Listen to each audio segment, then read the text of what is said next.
Buenas tardes, aquí estamos intentando solucionar un pequeño problema con la conexión, porque ya sabéis que el mundo de las tecnologías es un mundo apasionante, pero también tiene sus problemas. Y hoy se ve que pues tenemos uno.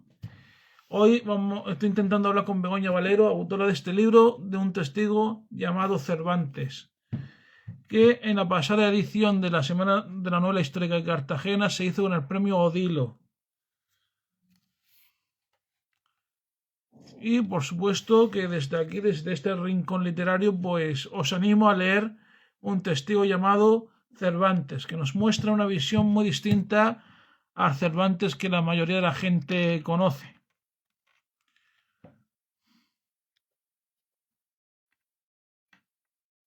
A ver si ahora podemos mantener la conexión.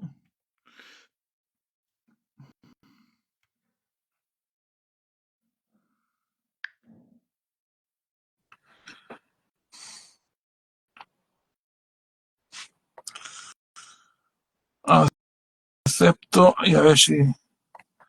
En teoría ya he aceptado, a ver si podemos mantener la conexión.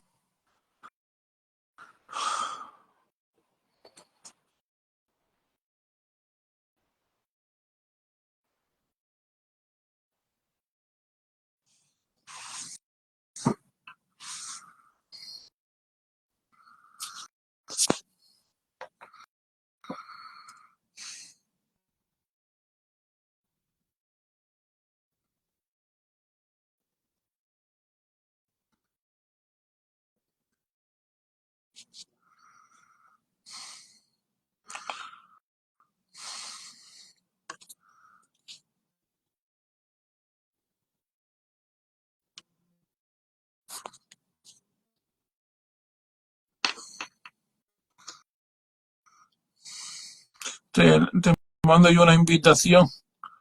A ver.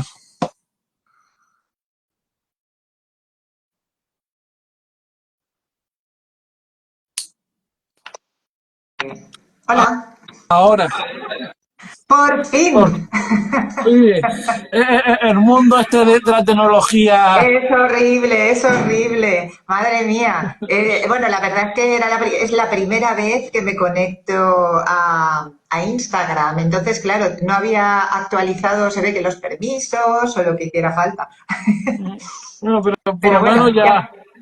ya lo hemos conseguido. Exacto, exacto. Pues si quieres empezamos y ya que la gente se vaya uniendo cuando pueda. Muy bien. Cuando tú quieras. Bueno, Bueno, encantada de saludarte. pues lo mismo digo, encantado y felicitarte por la gran novela que es un testigo llamado Cervantes. Muchísimas gracias. Bueno, como es tu primera vez en este mundo de los directos de Instagram, pues me Ujú. gustaría Sí, sí, que sí. que te presentaras en pequeñas pinceladas. ¿Quién es Begoña Valero? Bueno, Begoña Valero, pues es una persona como cualquier otra. Lo que ocurre que tiene pues una debilidad que es por leer y sobre todo también por escribir.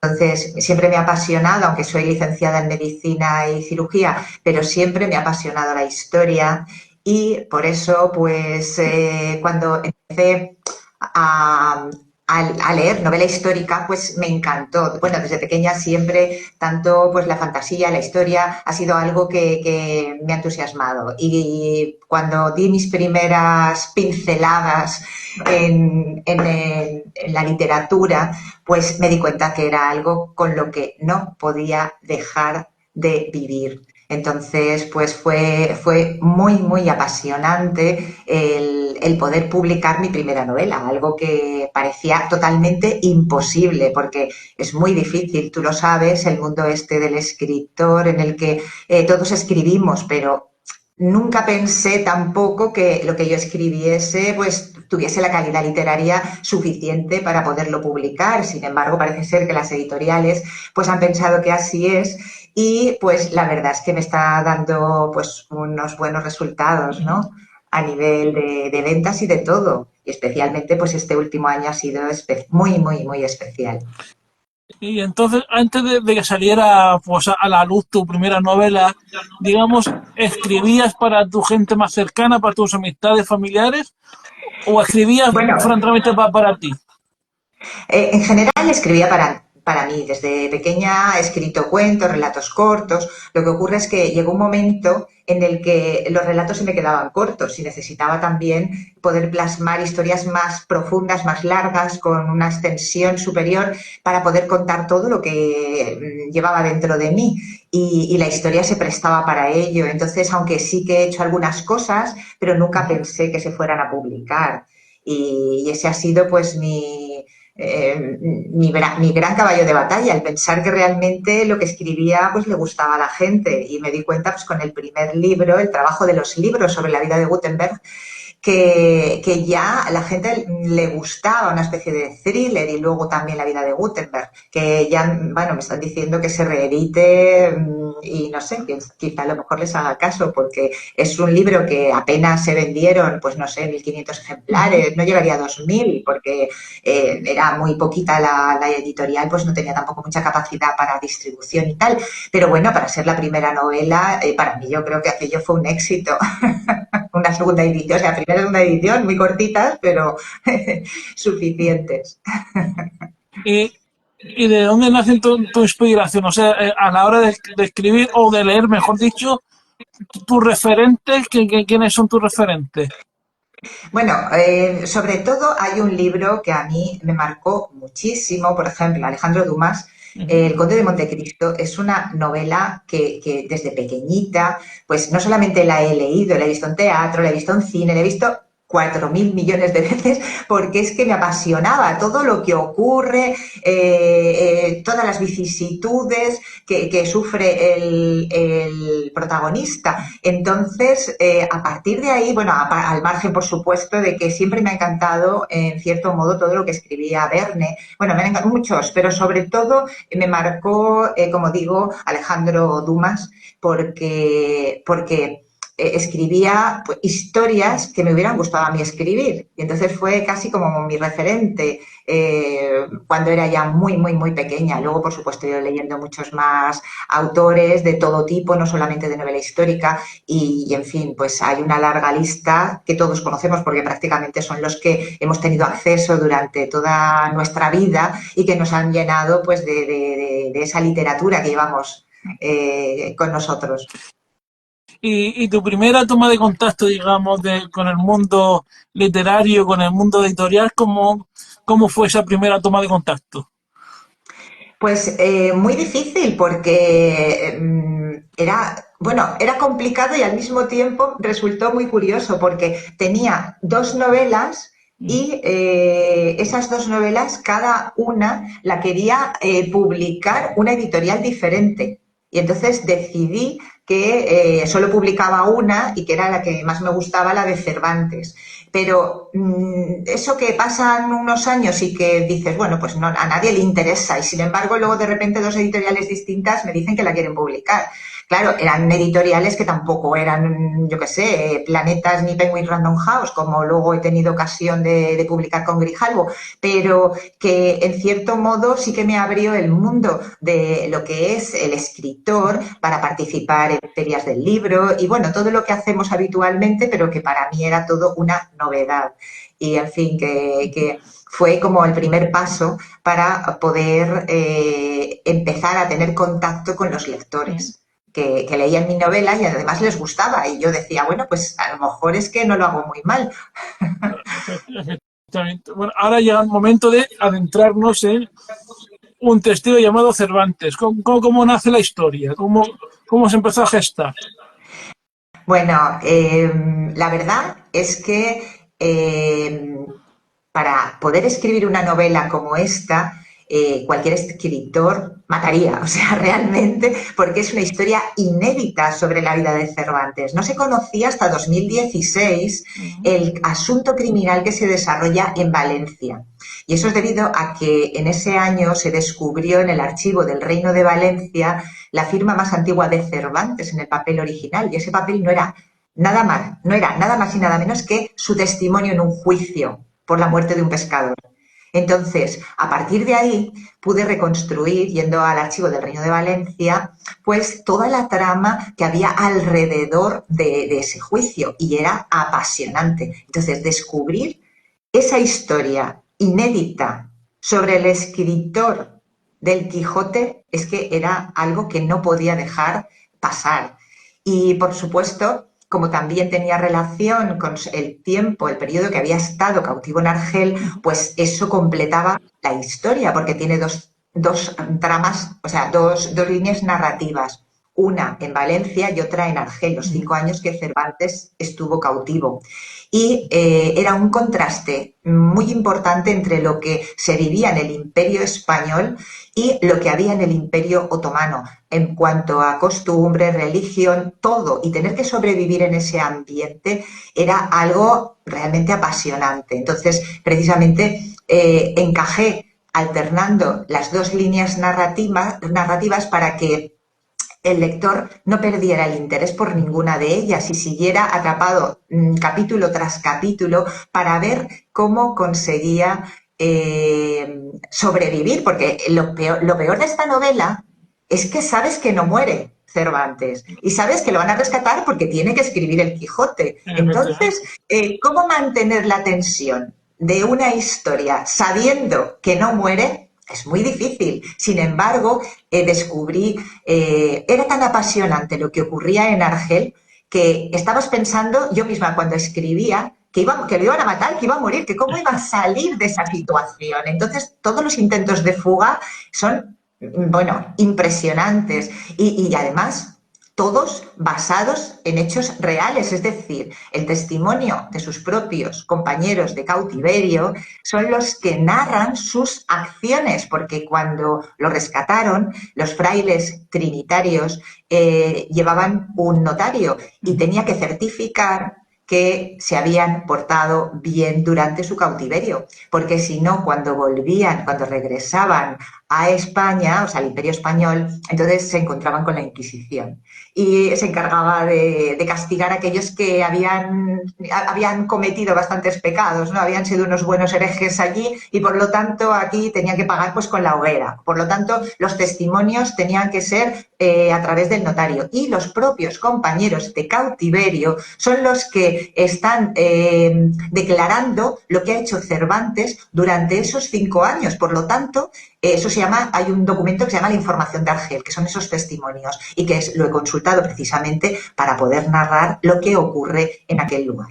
Pero sin embargo, en Valencia, en el archivo del Reino de Valencia, es donde se encuentran los testimonios de tanto de acusados como de testigos y ahí es donde se encontró el testimonio de Cervantes, que además tuvo una enorme repercusión en Valencia porque a partir de ahí se produjeron una serie de apuestas que perturbaron completamente la paz de la ciudad, con lo cual a partir de ese juicio se tuvo en cuenta ya el prohibir que determinadas cosas que no voy a contar porque si no desvelaría parte de la trama que es muy, muy interesante y bueno, pues eso, es mejor que el lector sea el que descubra todas esas circunstancias. Es curioso lo que has mencionado de que los propios compañeros de cautiverio de Cervantes tenían que redactar como una carta diciendo que se había portado bien, porque si no, la Inquisición iba detrás. Eso me llama la atención. Sí, sí, sí. Pues además era obligatorio, ¿eh? Porque todo el procedimiento estaba perfectamente marcado. O sea, había un protocolo y se tenía que cumplir para que luego, allí, como digo, al llegar a Valencia, incluso tienen que darle los documentos, por decirlo de alguna manera, como una especie de pasaporte para volver a su casa.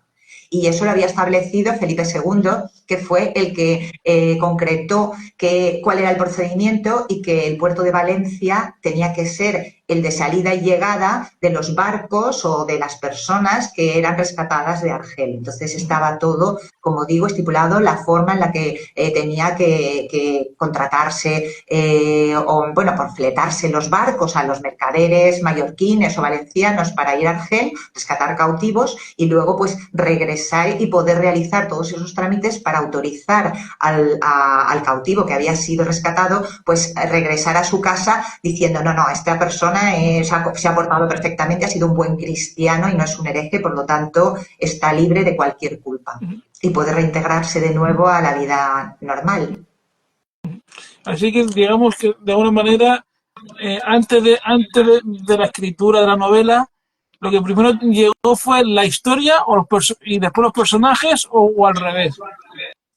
Vamos a ver, yo leo en un periódico, en el ABC, en las provincias, o sea, en varios periódicos, leo la noticia que se ha encontrado la firma más antigua de Cervantes, porque además es que el investigador es conocido, es un amigo mío, y él mismo me envió en la prensa y me dijo, mira, esto lo he descubierto yo y detrás puede haber una novela. Dice, pero él estaba buscando en realidad cómo funcionaban los fletes de los barcos de los mercaderes que los frailes mercedarios o trinitarios contrataban para ir a Argel y rescatar cautivos. Entonces, él es el que me dijo, wow, aquí debe de haber una historia apasionante. Y basándome en esa idea, pues entonces yo me puse a curiosear. Yo me imaginaba que a algún escritor que hubiese leído la noticia le hubiera llamado la atención, porque es algo inédito, algo que no se había descubierto hasta ese momento.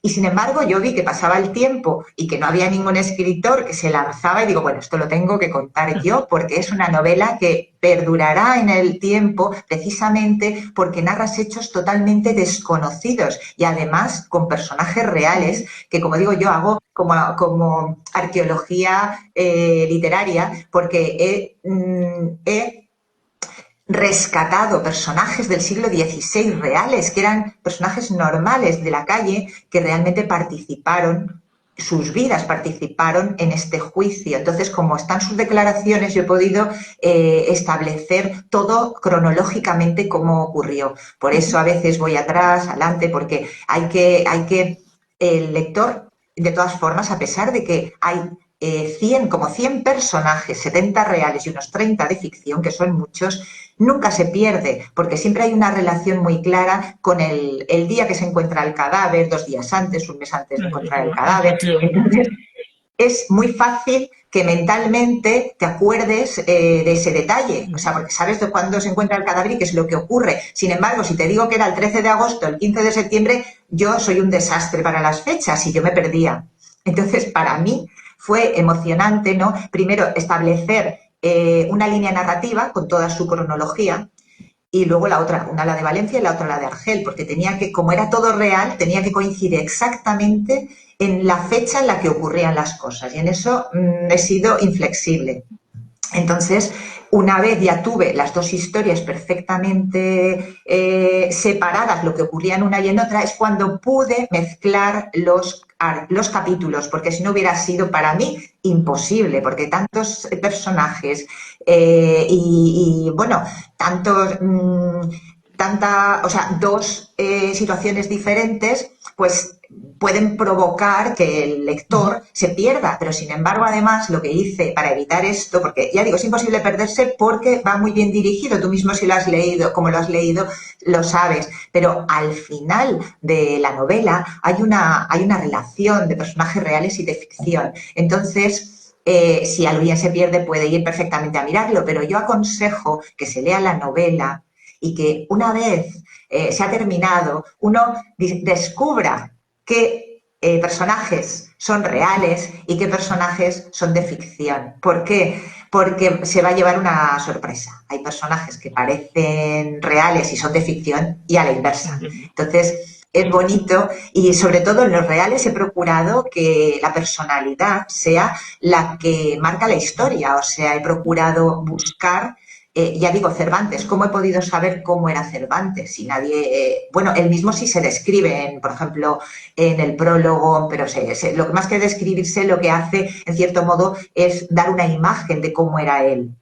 Eso en el prólogo de las novelas ejemplares, él dice más o menos cómo era. Pero, sin embargo, a nivel personal, yo lo que he imaginado su forma de ser a través de su comportamiento, cómo decían los demás que actuaba. Si una persona actúa así, de una manera determinada, es evidente que tiene que tener un carácter similar, no puede estar fingiendo lo que no es, y sobre todo cuando se está jugando la vida, como ocurría en Argel. Entonces, ese comportamiento a mí me da el paso. Luego, cuando llega a Valencia y declaran un juicio en el que a él ni le iba ni le venía, porque él ahí, bueno, le iba, más bien le venía, porque tenía muchos problemas si declaraba, porque podían encarcelarlo, como estaban haciendo con la mayor parte, y eso todo es cierto. O sea, todo el que declaraba de una determinada manera acababa en la cárcel. Entonces a él le podía pasar por lo que iba a declarar. Y sin embargo, tiene tal honradez que es capaz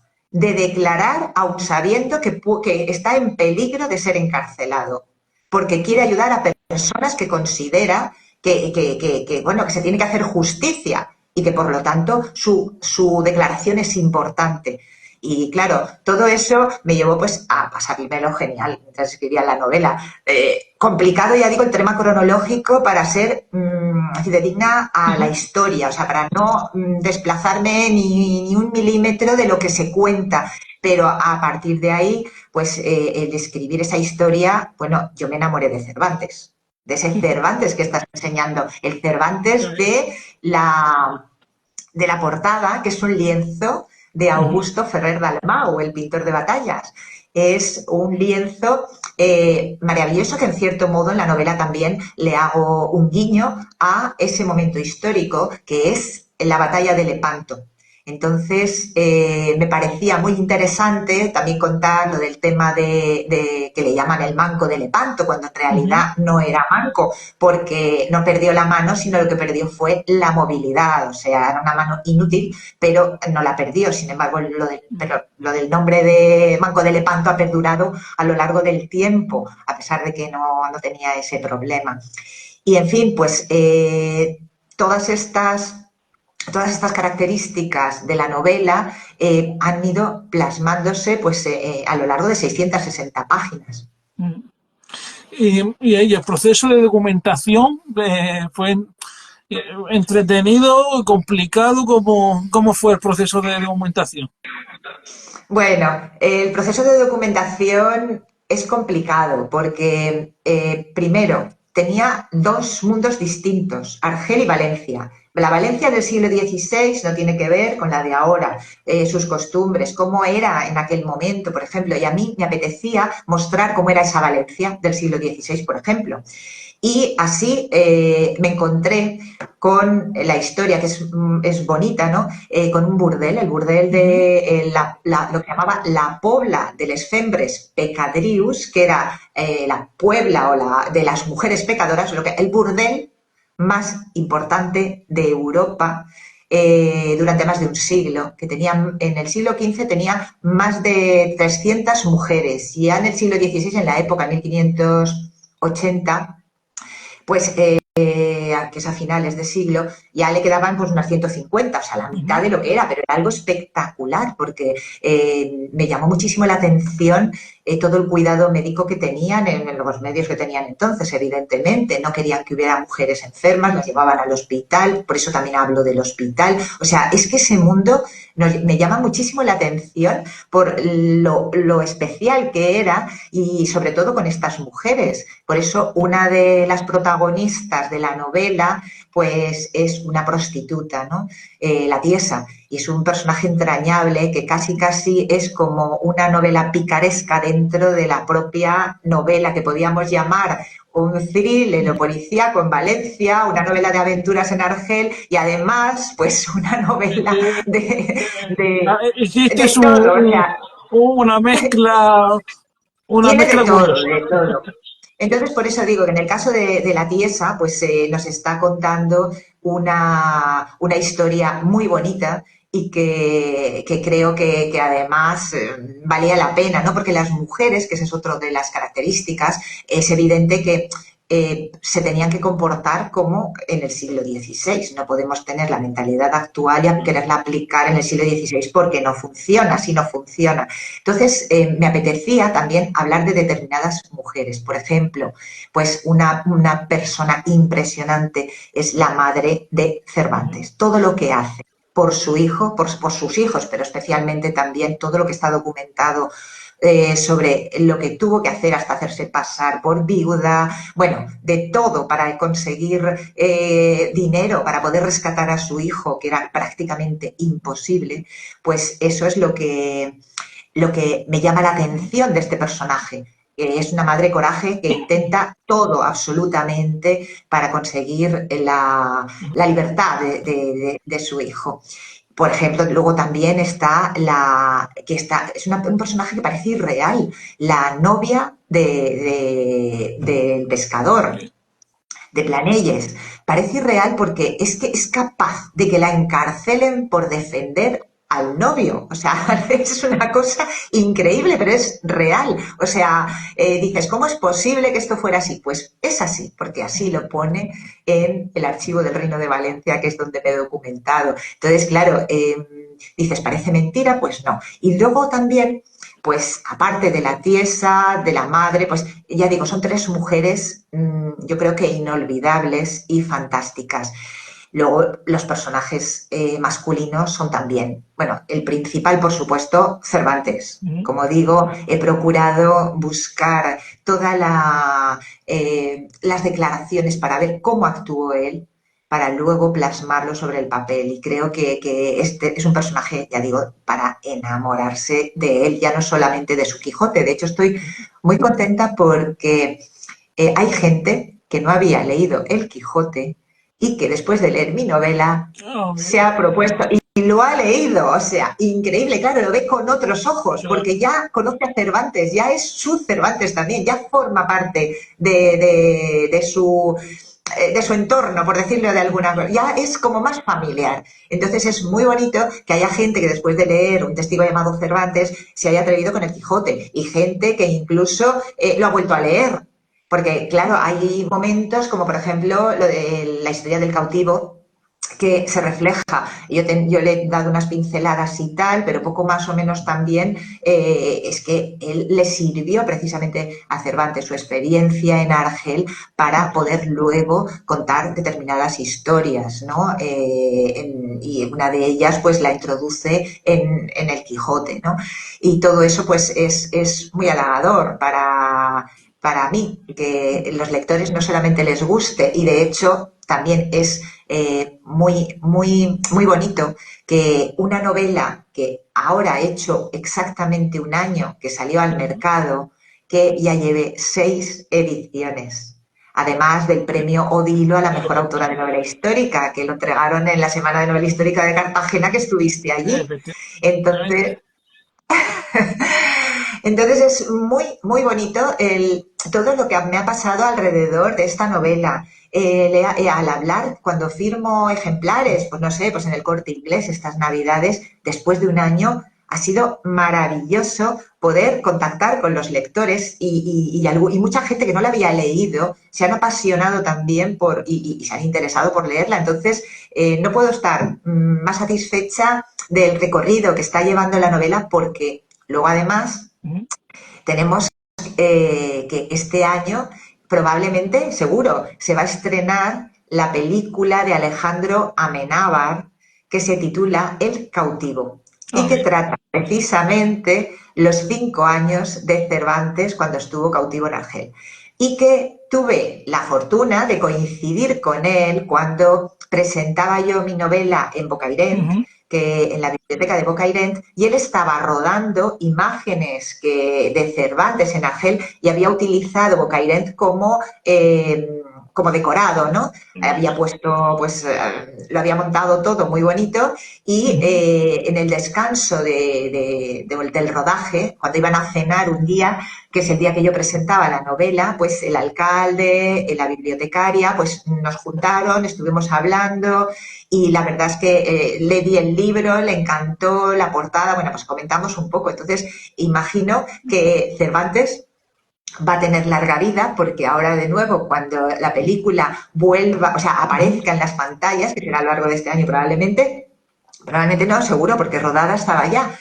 Y a partir de ese momento, pues este Cervantes, bueno, se podrá comparar. Yo tengo ganas de ver qué es lo que ha rodado, porque supongo que su visión a lo mejor es un poco distinta de la mía. Yo he procurado tratar todo con guante blanco y ceñirme a lo que se conoce sobre él. Evidentemente hay una parte ficcionada, pero eso se relaciona con los personajes de ficción. O sea, cuando yo me invento un personaje para completar esa historia, para redondearla, se puede ver fácilmente, pero como digo, como el 70% de personajes son reales y el 30% de ficción, podemos ver que la mayor parte de lo que se cuenta es todo real.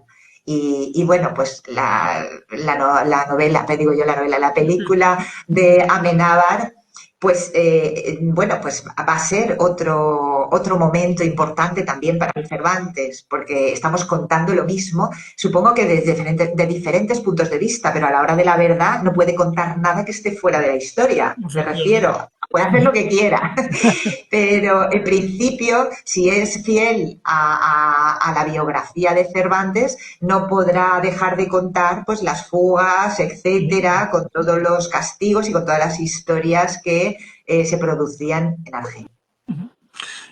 Bueno, y ahora sí hablemos de cuando te dieron el premio Odilo en la Semana de la Novela Histórica de Cartagena. Te, ¿Qué sentiste en aquel momento o cómo fue la experiencia?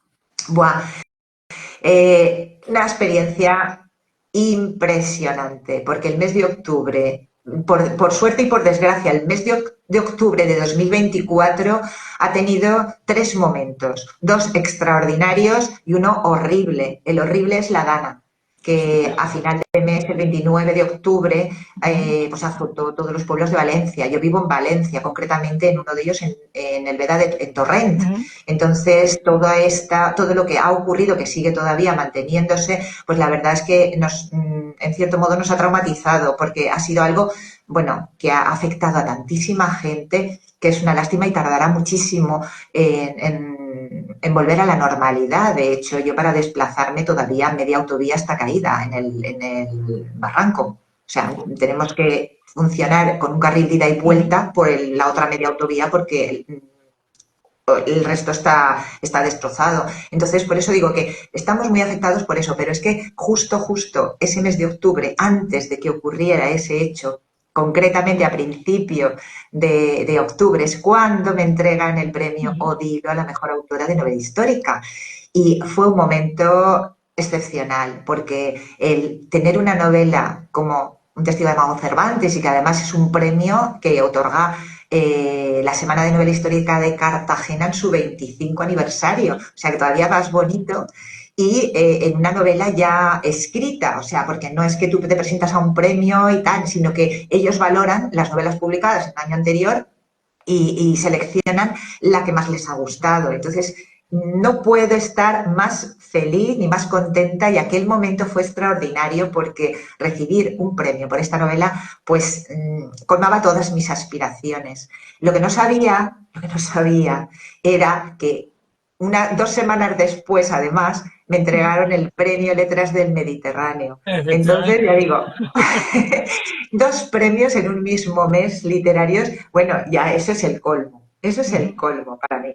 Y bueno, muy contenta y muy satisfecha. Y a raíz de ese premio, en mi próxima novela, que saldrá en octubre de este año, titulada La venganza de los templarios, pues es la que hace referencia a ese premio y en parte se desarrolla en la provincia de Castellón, porque ese es el compromiso del premio para que se potencie el turismo en la zona. Entonces creo que está quedando, bueno, una novela muy bonita, muy atractiva, no tiene nada que ver con Cervantes, pero es que los templarios dan mucho de sí.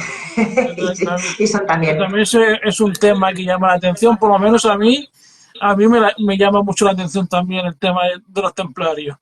sí, Pues además todo basado, por supuesto, es novela histórica, el ocaso templario, los últimos años y todo lo que ocurre, aparte, por supuesto, del esoterismo, el misterio, todo lo que hay alrededor de templarios. He procurado documentarme muy bien y creo que va a ser una novela también muy, muy llamativa, muy llamativa. Estoy esperando, bueno, la verdad es que este año también lo estoy viviendo con una intensidad increíble y estoy muy agradecida a todos los lectores porque me han dado la posibilidad de que vaya a más y que, bueno, y que todos pues puedan disfrutar y siempre a través de las redes sociales se pueden poner en contacto conmigo y contarme lo que les ha parecido, si, lo que les ha gustado, bueno, lo que quieran, porque a mí hablar de Cervantes es como hablar de alguien de mi familia, entonces por eso es tan importante. Lo que pasa es que tengo también una noticia que darte, porque esto es una primicia, y es que el día 20 de este mes, y todavía no lo he anunciado en las redes ni nada, si es que esto es una primicia, el día 20 de este mes presento en Ámbito Cultural del Corte Inglés de Valencia, en Colón, un cuento mágico sobre las fallas. Ah, mira. Entonces, es un cuento que además está ilustrado por Martín Forés. Martín Forés es, junto con Paco Roca es Premio Nacional de Cómic Ujú, y lo que hace juntos son murales. Ha pintado un mural, por ejemplo, en el edificio de la ujú, Rambleta, que es homenaje a los voluntarios de la Dana, a los jóvenes que han ido a ayudar a los pueblos, ¿no? A librarse un poco ujú. de barro y de todo. Entonces, es un artista increíble y bueno, ha dejado un cuento maravilloso, pero que bueno, que está todavía en la imprenta, tiene que salir a tiempo y ya digo, el 20 lo vamos a presentar, con lo cual imagínate el año que llevo. Ujú. Primero Cervantes, ahora el cuento, en octubre Los Templarios. Bueno, creo que este año va a ser tan maravilloso como el pasado. Yo, aunque sea igual, ya, bueno, estaría encantadísima. Pues estaremos atentos para cuando salgan los templarios. Y también te quería preguntar, porque aquí en la solapa dice que eres miembro de la Asociación Escritores con la Historia. ¿Qué hace esa asociación? ¿A qué se dedica o cuándo nació? Y si hay mucha gente en la asociación. Ujú. Bueno, la Asociación de Escritores con la Historia nace con el objetivo de contar la historia a través de la literatura, pero contarla de forma objetiva, porque ten en cuenta que en el momento actual hay mucha gente o mucho, no sé, que está interesada en contar otra historia distinta de la real, o sea, inventarse una nueva historia.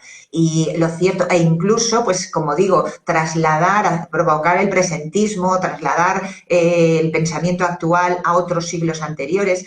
Eso es realmente una situación que no, para los descriptores con la historia, no resulta para nosotros posible. O sea, nosotros tenemos que contar la historia como es. Entonces, se han reunido desde Antonio Pérez Henares, Isabel San Sebastián, Luz Gabá, Santiago Posteguillo, bueno, somos casi 60 los escritores que nos dedicamos a escribir novelas históricas, pero basadas en la realidad histórica, no la que nos quieren contar ahora, sino la que está en los libros de texto, la que se ha descubierto, la que encontramos. Es como yo ahora he hablado de una novela de Cervantes que realmente todo lo que he puesto en la novela, excepto lo de ficción, pero que también se tiene que basar en cómo pensaban, cómo vivían y cómo se comportaban en esa época, porque para ver lo que hacemos ahora no hace falta irte al siglo XVI ni a ningún otro siglo, escribes un actual y ya está. Entonces, si quieres contar una novela histórica, por lo menos esfuérzate en hacerlo bien. Y nosotros sí que nos esforzamos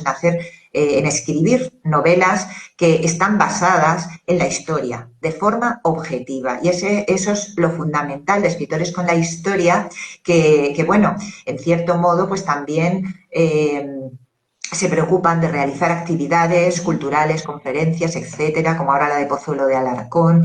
Ahora, por ejemplo, también en marzo Puy de Fou ha convocado por primera vez un concurso literario y de pintura para concretamente pues sobre temas históricos Y por eso digo que es que el trabajo o la labor de escritores con la historia reside fundamentalmente en contar la historia tal cual a través de la literatura. No tienes que coger un libro de texto para conocer a un personaje, sino tienes que divertirte, disfrutar, sufrir las vicisitudes de ese personaje a través de una novela, que así pues consigues todos los objetivos: entretener, conmover y además enseñar en cierto modo. Porque una vez terminas de leer, por ejemplo, Un testigo llamado Cervantes, pues es que puedes dar una conferencia, porque sabes tanto sobre la época y sobre Cervantes que nadie te puede decir nada, porque vas a sentirte en ese momento histórico y a vivirlo como si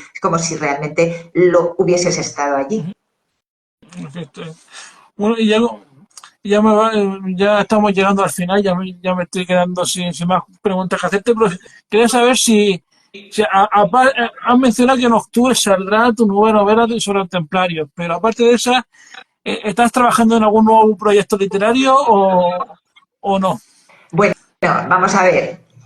La de los templarios todavía estoy con ella Vale. porque tengo que entregarla a la editorial para que salga en octubre y ha sido un trabajo increíble porque esto, cuando me propusieron, porque esto la editorial, generalmente las editoriales proponen a un autor y cuando te dicen, bueno, yo no sabía si me iban a seleccionar o no, pero yo ya empecé a escribir, pero me he pasado lo que es desde, bueno, meses prácticamente sin salir de casa, o sea, nada más que para realizar, pues eso, entrevistas, presentaciones, firmas y tal, porque ha sido horrible, entonces, horrible en el sentido de no poder salir de casa porque tenía una fecha de finalización, ¿no? Donde tenía que entregar la novela. Entonces, en principio yo siempre tengo por ahí ideas dándole vueltas, pero claro, en estos momentos estoy totalmente centrada en los templarios porque quiero entregarla cuanto antes y es mi próximo proyecto. El siguiente ya veremos, porque primero me lo tengo que lo tengo que meditar y tomarme unas vacaciones porque las necesito. Y ya como última pregunta por mi parte, no sé si la gente que nos está viendo tiene alguna. Como digo, como última pregunta por mi parte es, ¿qué recomendación harías de lo último que hayas leído y que te haya gustado? Bueno, vamos a ver. Hay muchísimas novelas que leo y releo muchísimas veces. Entonces, por ejemplo, pues siempre me ha gustado El castillo de Kafka, por ejemplo. Ujú, Ya soy un poco rara, porque parece ser que... Entonces, eso también, hay novelas no sé, o por ejemplo, para que sea histórica, El hereje de Miguel Delibes es para mí bueno, también es su única novela histórica, pero le costó 10 años de escribir y realmente vale la pena leerla a quien le gusta la novela histórica porque es apasionante. Entonces, no sé, es que tampoco quiero decir, me dejaría muchísimos amigos que tienen novelas fabulosas y tampoco me gustaría, pero bueno, es evidente, por ejemplo, Sandra Aza, con su libelo de sangre, estirpe de sangre, no sé. Es que, claro, no quiero dejarme a nadie en él. O Arberas, por ejemplo, también. O sea, es que son tantos los escritores que me encantan que no puedo, cualquiera de escritores con la historia tiene novelas espectaculares. Entonces, Sandra Aza también está, y Arberas están también en escritores con la historia, por eso lo digo, que se puede leer absolutamente cualquier novela de estos autores porque es un éxito seguro. ujú. Pues nada, lo dicho, ya no tengo más preguntas que hacerte y nada, y te emplazo para otra ocasión cuando os publique la de los templarios. Muchísimas gracias. Nada, un placer contar contigo y bueno, con los espectadores que hayan estado, con los lectores que hayan estado viendo Instagram, porque esta era mi primera incursión en Instagram y claro, todavía no tenía todo esto un poco claro cómo iba. Pero bueno, muchísimas gracias, Kiko, por haberme invitado a participar contigo esta tarde y bueno, encantadísima de poder estar aquí. Pues nada, pues ha sido un placer. Y nada, como comenté, como siempre digo, que el vídeo del directo se quedará publicado en el perfil para que la gente lo vea por una, dos, tres las veces que quiera. Y nada, y que nos vemos y nos vemos en la próxima. Muy bien, bueno, un beso para todos. Un saludo. Hasta la próxima. Adiós.